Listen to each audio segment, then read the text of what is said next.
Assalamualaikum warahmatullahi wabarakatuh. Selamat datang kembali di Stiti Official, channel yang mengupas tuntas semua hal tentang matematika. Kali ini kita akan membahas tentang kecemasan siswa terhadap mata pelajaran matematika. Alhamdulillah, kali ini kita kedatangan tamu istimewa, seorang psikolog dari teman baik. Beliau bernama Mbak Yusti. Halo Mbak Yusti. Halo Mas Indra. Oke. Alhamdulillah ya, terima kasih sudah mau datang ke podcast kami. Oke, ya. sama-sama. Ya, oke. Tapi ruangannya masih seperti ini, Mbak. Nggak apa-apa. Ini akhirnya bertemu ya, teman satu alma mater ya. Satu alma mater. Ini kebetulan dulu kita bareng SMP SMA ya, Mbak ya. SMP, SMA. Tapi SMA waktu itu nggak sekelas ya. Nggak SMA sih yang sekelas. Oh iya, Ya SMP kan? dulu saya kelas A. Saya Mbak kelas Yusti dulu F. kelas Iya. F ya. Lalu kalau SMA kita sempat satu kelas ya, Mbak, Sempat SMA. satu kelas 3 mungkin ya. Oh iya, kelas 3. Kelas 2-nya IPA berapa, Mas? Saya IPA 3 kayaknya. Oh, IPA 2. IPA 3. Saya kelas 1 waktu Ya. itu. Ya.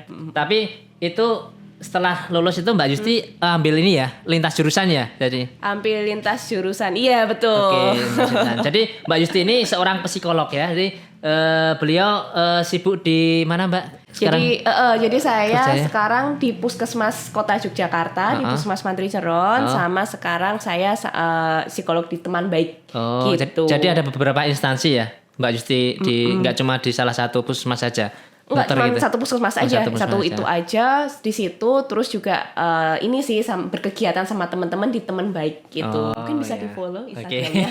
Ya, oke. Bagi teman-teman, monggo silakan bisa follow Teman Baik, tapi jangan lupa juga follow ya Stiti Kelas Matematika. Tetap ya. Iya. Oke, kali ini kita akan membahas tentang kecemasan peserta didik, Mbak Yusti ya. Kecemasan Peserta didik, terutama kalau teman-teman tuh melihat mata pelajaran matematika itu udah nggak seneng dulu gitu loh. Banget. Ya. Oh, dulu Mas Indra kan kayak jurusan matematika ya? Ya, kebetulan kalau saya matematika. Jadi Ada saya banyak pengalaman pasti tuh di situ. sebenarnya Atau Mas nggak Indra banyak sih, sendiri Mbak ya. yang cemas? Awal-awal ngejar cemas. Cuma ini saya ketemu dengan siswa-siswa itu ternyata antara yang cemas dengan mata pelajaran matematika dan yang misal senang dengan mata pelajaran matematika itu lebih banyak yang cemas dengan mata pelajaran matematika, Mbak. Masih ya, kayaknya dari Iya. dulu ya. Oke, lah itu nanti bisa Mbak Yusti bahas lah tentang apa Apa yang dibahas ini? cara bagaimana menghilangkan kecemasan itu Mbak Yusti ya. Kayaknya dulu saya juga agak cemas masalahnya. Iya. Mas. Tapi Mbak Yusti juga IPA ya itu. Iya, Nah, IPA dulu akhirnya. Dulu kalau matematika itu kita nggak satu kelas ya gurunya, nggak sama ya. Waktu SMP kan kita beda Oh guru iya, ya. Nah, beda itu guru. saya agak cemas karena terbawa SMA itu terbawa waktu SMP. Oh, Ya sama iya. sosok beliau. Iya. Gitu.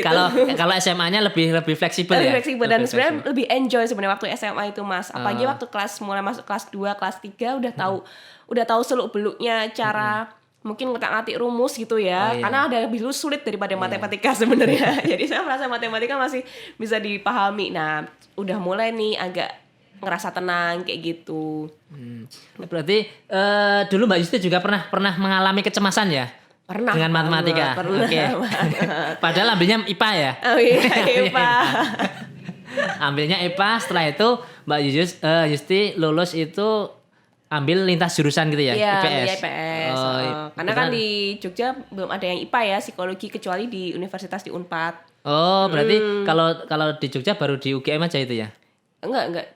Banyak sih. Banyak ya? UGM, UN dia juga udah mulai ada psikologi Oh, kan gitu. iya, iya. Ada. Tapi rata-rata semua yang di Jogja ini psikologinya humaniora, Oh, sosial jadi gitu. ini agak beda ya? Agak beda. Tapi tetap aja ada matematikanya, Mas, karena kita belajar statistika, kita belajar biologically-nya kayak gitu. Jadi Itu kalau misal matematika di perkuliahan dengan di ketika Mbak Yusti dulu SMP SMA beda ya? beda, jelas beda Lebih sih. fleksibel ya. Jadi Lebih terarah sebenarnya karena matematikanya cuma statistika doang iya. gitu. Tapi kalau SMA SMP kan rumus ya, Mas, Iya, ya kan.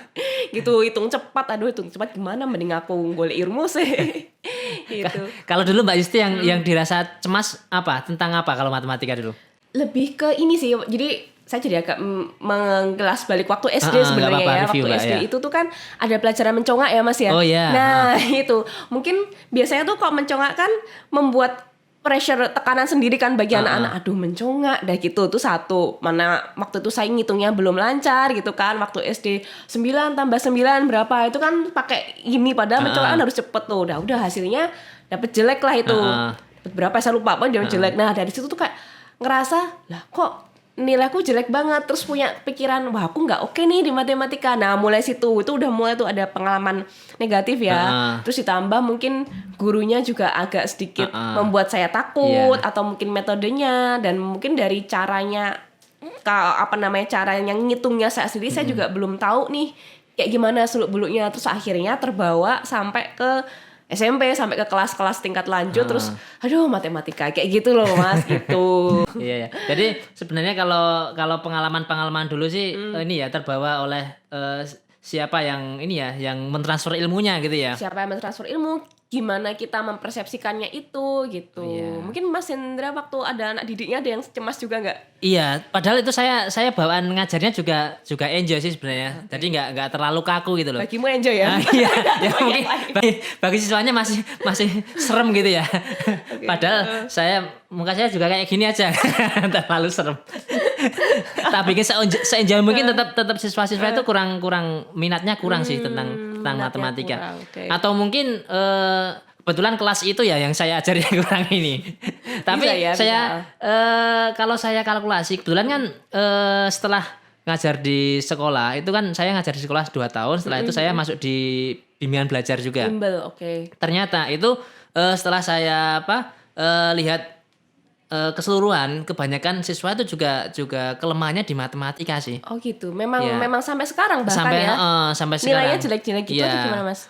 Lah iya kalau secara nilai iya nggak terlalu baik lah. Dia masuk ke bimbel itu karena itu gitu sebenarnya. Oh iya benar ya. Dia masuk ke bimbel belajar itu karena permasalahan nilainya kurang di situ. Ya itu paling banyak memang di matematika.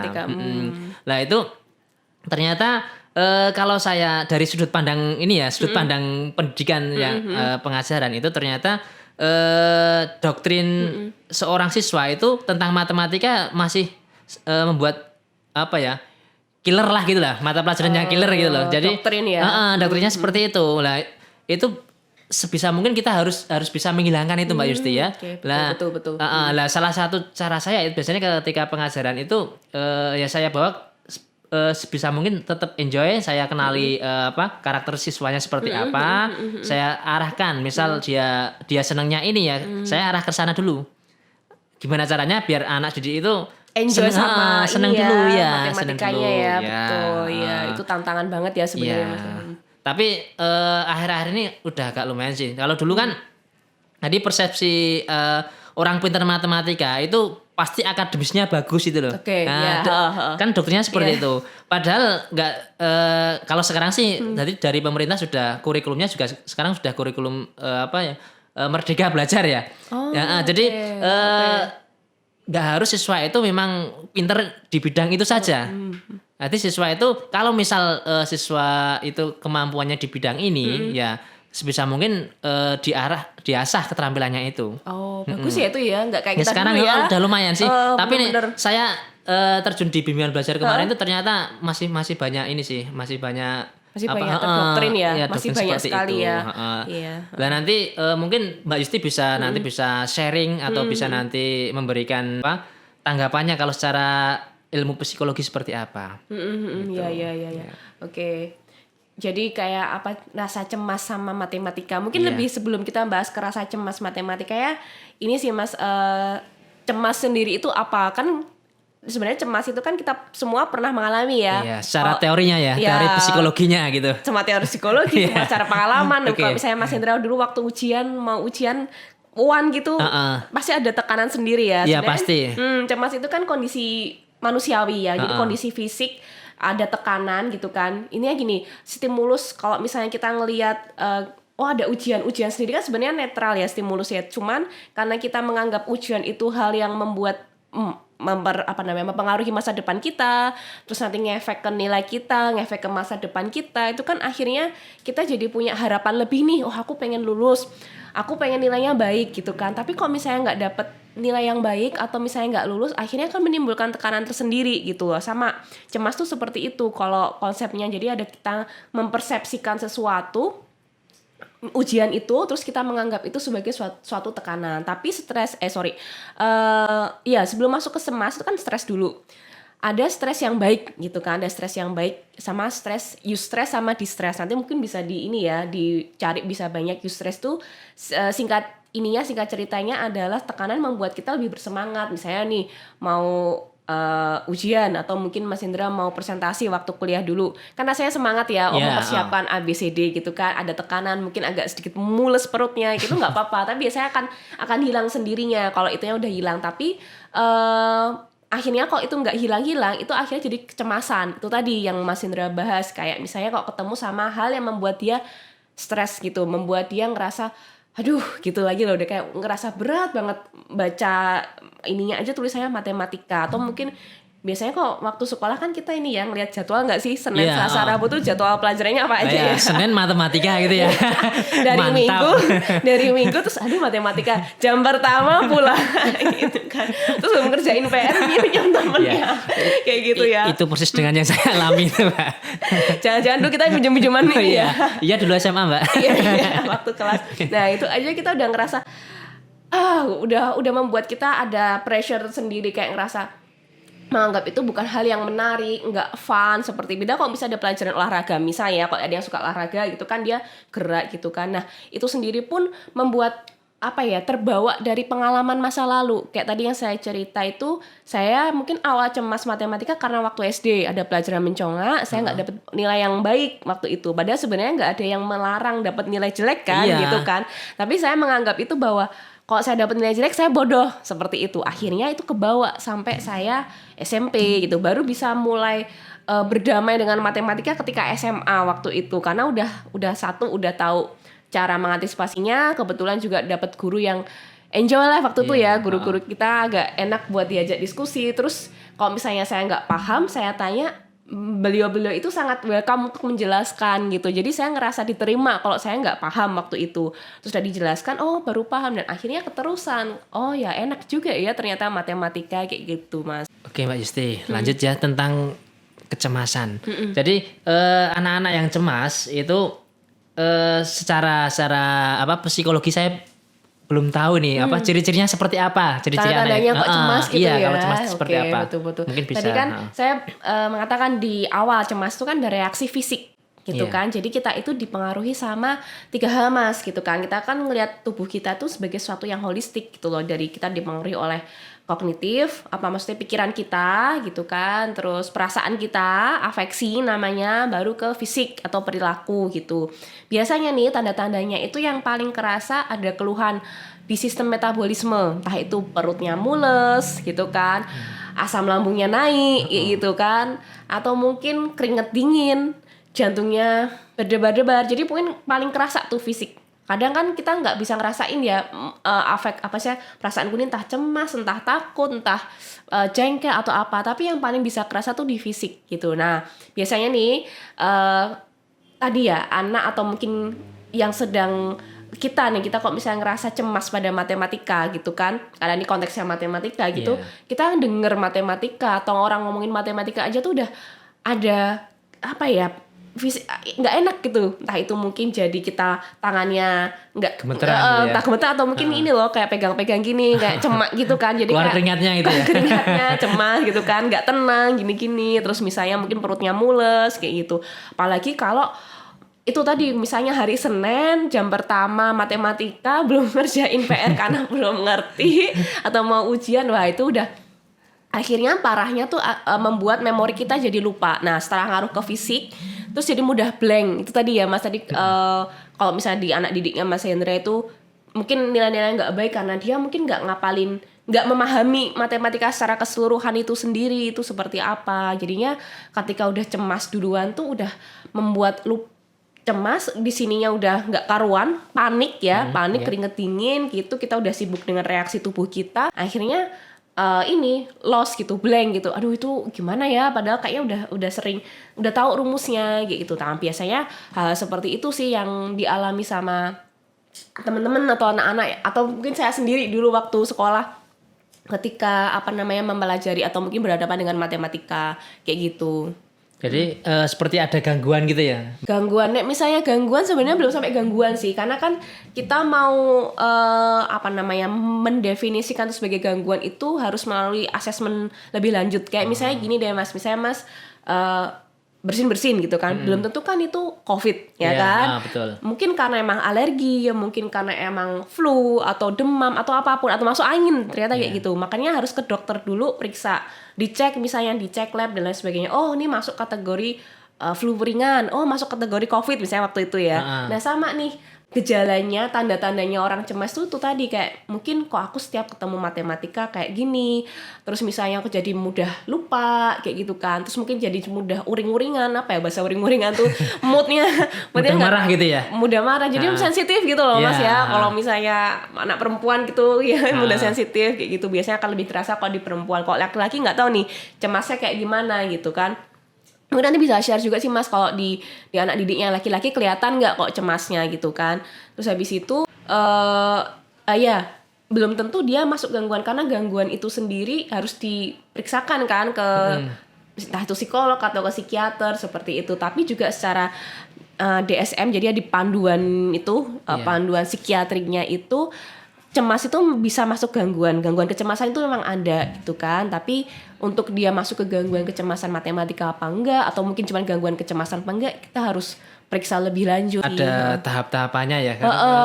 Jadi kalau secara ini saya tuh dulu masih bingung Mbak antara psikolog dengan dokter jiwa gitu loh. Oh iya, masih banyak ya pertanyaan kayak gitu ya. Ini Masnya apakah pekerjaannya itu hampir sama ya kan di sini kalau saya lihatnya semuanya tentang mental gitu ya. Betul.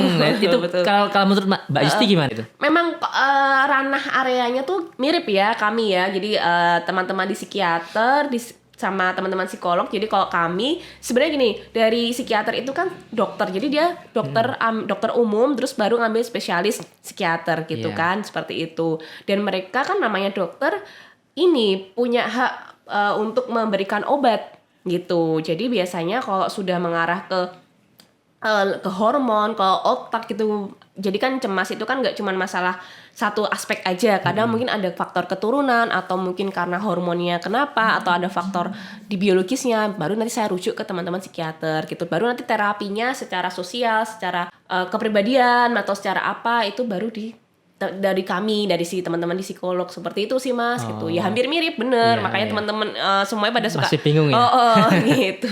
Sekarang udah gak bingung tuh Mas? Enggak, udah lumayan ya. Okay. Ini kembali ke ini Mbak, ke peserta didik ya. Tadi pengaruh ini kan jadi ada pengaruh ya sebenarnya kecemasan terhadap peserta didik itu. Kira-kira pengaruhnya apa Mbak Yusti kalau tentang pengaruh kecemasan matematika kepada peserta didik? Pengaruh kecemasannya banyak ya Mas ya sebenarnya ya. Mungkin dari sisi prestasi ya.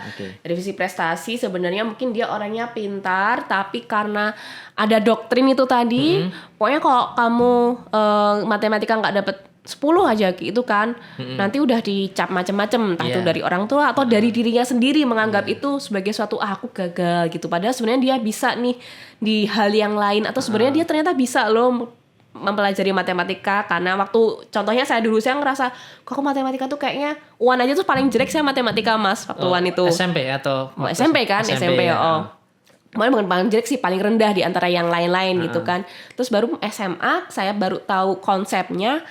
Oh, ternyata nggak sesulit itu gitu kan. Jadi memang efeknya banyak, bisa ke prestasinya dia, akhirnya dia terus nggak berkembang ke pelajaran yang lain, dia cuma fokus di matematik terus merundungi nasibnya, nggak pernah belajar yang lainnya. Itu dia, padahal sebenarnya dia bisa pelajaran yang lain kayak gitu. Betul. Gitu sih, bisa juga ke kehidupan sehari-harinya kayak gitu. Oke, lanjut Mbak Yusti. Ini ada pertanyaan tadi ya dari teman-teman. Kira-kira untuk pengaruh kecemasan matematika pada ini ya, pada prestasi ya, pada prestasi peserta didik, kira-kira apa? Berpengaruh nggak kira-kira dengan kecemasan itu, dengan antara kecemasan dengan prestasi seorang peserta didik?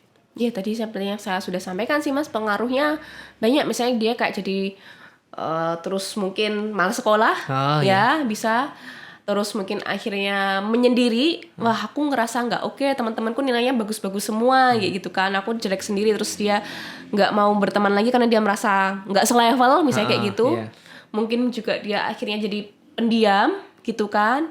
Atau mungkin malah sebaliknya, dia akhirnya terus main-main bener-bener yang main, aku mau belajar mau nggak belajar sama aja, aku dapat nilai jelek seperti itu ya. Jadi memang sangat-sangat mempengaruhi ke prestasi, ke kehidupan sehari-hari juga Kehidupan bisa kayak gitu. Berarti ini ya Mbak Yusti apa sebenarnya itu masalah sepele, tapi itu akibatnya fatal ya sebenarnya kalau Iya seperti itu. betul, kalau nggak diselesaikan secara apa ya cepat gitu kan iya. akan fatal. Jadi emang perlu diajari dulu buat ini sih Mas, menanamkan bahwa hal itu menyenangkan. Jadi belajar itu menyenangkan. Ya itu sih mungkin yang jadi PR-nya nanti mungkin Mas Indra dan teman-teman pendidik yang lain buat menanamkan bahwa belajar itu learning is fun gitu kan. Belajar itu menyenangkan. Terus belajar matematika juga seru gitu kan. Mungkin kotak-atik rumus, apalagi sekarang banyak kan apa bimbel-bimbel gitu ya, termasuk bimbelnya Siti ini. Iya, jelas.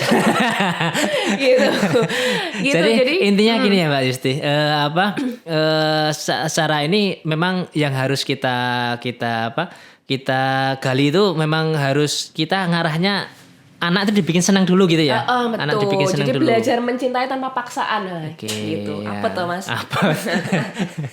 gitu. Jadi ya memang harus diupayakan itu dulu sebenarnya. Gimana dari awal menanamkan itu, mungkin dari PR orang tua dulu ya, tapi sebagai pendidik mungkin menanamkan itu bahwa belajar itu menyenangkan. Itu buktinya saya bisa nih waktu SMA, oh ternyata matematika nggak sesulit itu. Itu karena memang ya alhamdulillah dapat guru-guru kita yang sangat helpful sekali sih Mas gitu, dan sangat menerima bahwa oh ternyata ya banyak loh yang masih matematika tuh menjadi momok kayak gitu. Jadi kita ubah konsepnya itu harus dulu. ada sinergi dari ini ya, dari pengajar, dari orang tua gitu ya. Betul, dari betul. Mungkin teman-teman yang peduli dengan anak-anak gitu betul, ya. betul Harus sekali kolaborasi seperti itu. ya.